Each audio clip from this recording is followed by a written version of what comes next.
Hello everybody, and thank you for attending the presentation of our paper titled DrawnApart, a device identification technique based on remote GPU fingerprinting. So this talk is going to be presented by my co-author, Tom and I, and this is a joint work between research teams from the Ben-Gurion University, the University of Lille, and the University of Adelaide. Browsing on the internet today makes you subject to various forms of tracking. One of which that you might all be familiar with is stateful tracking, which takes advantage of information persisted on the device that you are using in order to identify and track you. One example of stateful tracking are cookies. Another form of tracking that is less talked about is stateless tracking, which, as the name indicates, leaves no trace on the device that you are using. Stateless tracking is essentially represented by browser fingerprinting. Browser fingerprinting takes advantage of various software and hardware attributes in order to generate a unique identifier of the device that you are using. The browser fingerprinting has been around for a long time.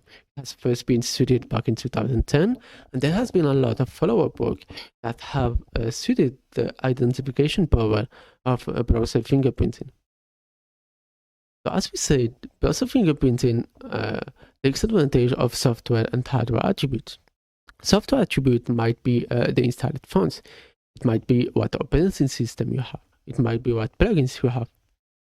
So as you can see, changing those attributes is actually very simple, and it is going to result in a change of the fingerprint. So this is one of the main limitations of browser fingerprinting, in the sense that if some attribute change, it is going to make the task of re-identification harder. There has been work in the past that improve on the tracking capabilities of browser fingerprinting. What can be seen on this screen is the architecture of the Intel Generation 9 GPU.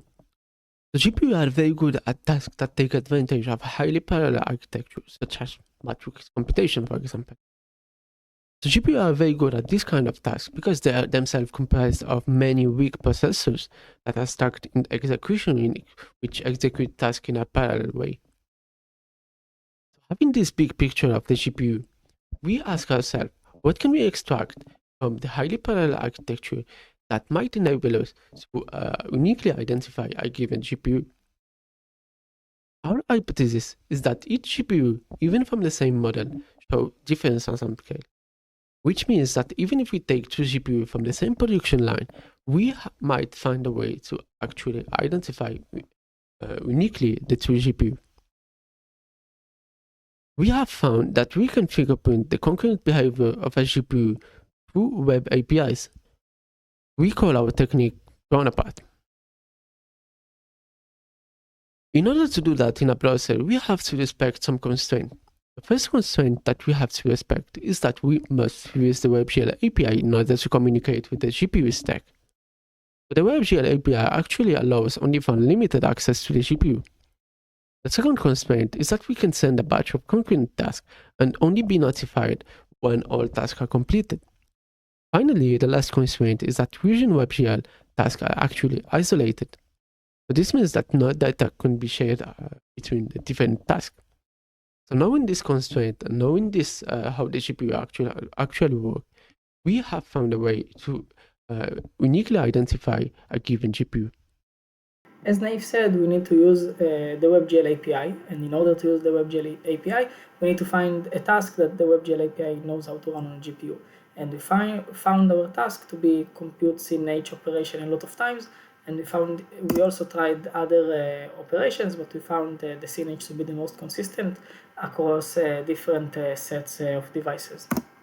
In order to construct our trace, we first we are making the WebGL API to compute CNH a lot of times for different sets of execution units, and the first set is 0 execution units, and then the second set is the first execution unit, then the second execution unit, and the first and the second and the third, and then the first and the third, and so on. And each time we're actually measuring the time that it took to compute CNH a lot of time on this combination of execution units.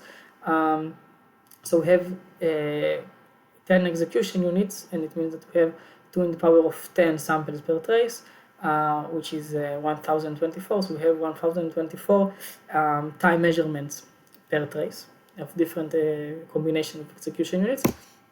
And our intermediate goal is to identify a given device from a set of identical devices. This is a very important task because the current state of the art presents no successful method for this task. It means that if we are successful in this task, we can greatly improve the state of the art. And in order to evaluate it, we got 9 sets of identical devices, where each set has between 4 and 23 devices, and we got 88 devices total. Each device has around 600 DrawnApart traces, and we used classical machine learning. We used random forest for this method. We found the random forest approach to be the suitable approach for this amount of data and this amount of labels. And as you can see, there are some hardware configurations like the Intel Gen 10 with NVIDIA GPUs that has an accuracy of 96%, which is almost perfect, over a base rate of 10%, which is what the current state of the art will do. It's a random guess between the computers. And we can see that DrawnApart works on Apple M1s as well, and on Samsung phones, and on Intel CPUs with integrated Intel integrated graphics with a 93% accuracy. And we can also see that when we have a bigger set with more devices, 23 devices, with a much lower base rate of 4.3, we still get a very nice accuracy of around 64%, and it means that DrawnApart can really draw apart different devices with the same hardware and the same software. Next, we did an experiment where we swapped the hard drive of 2 devices in the Intel Gen 3 set. Here you can scan the QR code to watch the cyber video later. And spoiler alert, we were still able to identify the correct devices using DrawnApart. It means that we're really fingerprinting the hardware, not the software. Next thing we did is a large-scale experiment. We integrated the DrawnApart in MUnique. MUnique is a very cool website that lets you know how your computers is similar or different to other computers in the web. I recommend you go and check out MUnique. And this dataset contains 370,000 fingerprints collected from around 2,500 unique devices, and each collection includes 7 DrawnApart traces. Now we have a problem because random forest is not scalable for this amount of data, so we had to transform our thinking from tabular data, which is here, which is just a vector of numbers, into heat maps, which is here. So we actually took this vector, which is 1024 samples long, and we transform it into a heat map of 32 on 32. And now heat map is actually an image, and convolutional neural networks are actually very good at images, and they are very good at scale. So we can use them. And now we are using a CNN to map the original feature space into a lower dimension Euclidean space. And the CNN now outputs an embedding for each DrawnApart heat map. And now in the Euclidean space, we can measure the Euclidean distance between 2 vectors. So if we got 2 embeddings, we can know how similar they are by measuring the Euclidean distance between them. So we can know if they came from the same computer or not, because they are close or not close to each other. And now, what an attacker would do. So an attacker, with this knowledge, an attacker would gather a lot of data from a lot of users, and then he will train an embedding CNN like we talked about earlier. And in production, he will transform each incoming trace using the CNN and compute the distance to the existing embeddings in his memory, and the closest embedding that is found in his memory probably originated from the same computer that visits his website now. And we evaluated this scenario. And this scenario has a lot of data involved, and the results are good thanks to the amount of data. So we have 420,000 traces for memorizing, and we got 1% of top 1 base rate, and top 1 accuracy is 28%, and top 10 accuracy is 67%, which is very impressive because the only information that the attacker knows about the devices that visiting his websites are using this scenario is only the DrawnApart trace. So using only the DrawnApart trace, we got these amazing results, which is very impressive. Now we have a different scenario where the same attacker has a different websites with different users, and the attacker needs the DrawnApart system in production tomorrow.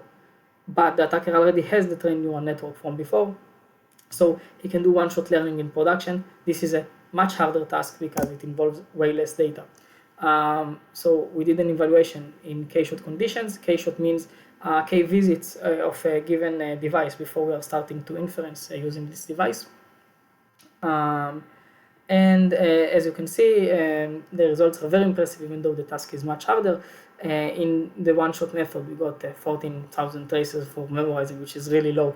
And the top one base rate is around 0% because the train distribution is uniform, but the test distribution is not uniform, right? And the top one accuracy is 5.5%, and the top 10 accuracy is around 20% for the one-shot method, which is very impressive. For the 10-shot method, we got around 100,000 traces for memorizing. The top one base rate is still around 0%. Top one accuracy is around 9%, and top 10 accuracy is around 31%, which is very impressive. It means that DrawnApart is usable in k-shot conditions. So we have seen that DrawnApart is effective in a lab and in a real-world scenario. What we now try to do is improve the state-of-the-art within DrawnApart. So FP-Stalker is a state-of-the-art fingerprint linking algorithm. What FP-Stalker tries to achieve is actually link fingerprint for the longest period of time within a set of rules and machine learning. So in order to improve the performances of FP-Stalker, we first have to study the performance of the DrawnApart embedding function. What can be seen on the screen is a histogram of the Euclidean distance of DrawnApart traces coming from the same device or from different devices. What can be seen, what can be extracted from this graph is that if we take a threshold of below 0.6, then this means that we are going to avoid mismatching as many traces as possible. So our addition to FP-Stalker is actually very simple. Whenever we have an incoming visit on our website, we collect the DrawnApart trace along with the fingerprint. Once we collected those data, we ask ourselves, can we find a known DrawnApart trace with a distance that is below the defined threshold? If we do, then we consider it's coming from the same device. If not, then we simply continue the inference within the regular FP-Stalker process. What we found from this simple addition to FP-Stalker is that we significantly improve on the average tracking duration. We have found that we have boosted the average tracking duration of over 66%. So we have disclosed information regarding our research to all the big actors, which include Intel, NVIDIA, ARM, Kronos, Chromium, Mozilla, which resulted in the WebGPU spec being updated with our guidance. We also won a bug bounty from Mozilla. So in conclusion, we have discovered useful GPU features that allow us to uniquely fingerprint the GPU. We have established a proof of concept using 9 sets of identical machines. We have proved that DrawnApart works in a real-world scenario. And finally, we have improved the state-of-the-art FP-Stalker using DrawnApart. In the paper, we also describe many ways to mitigate DrawnApart. The most effective, but that can still be improved, is that non-deterministic dispatching will mitigate our method. We thank you for attending our presentation and welcome any question that you might have.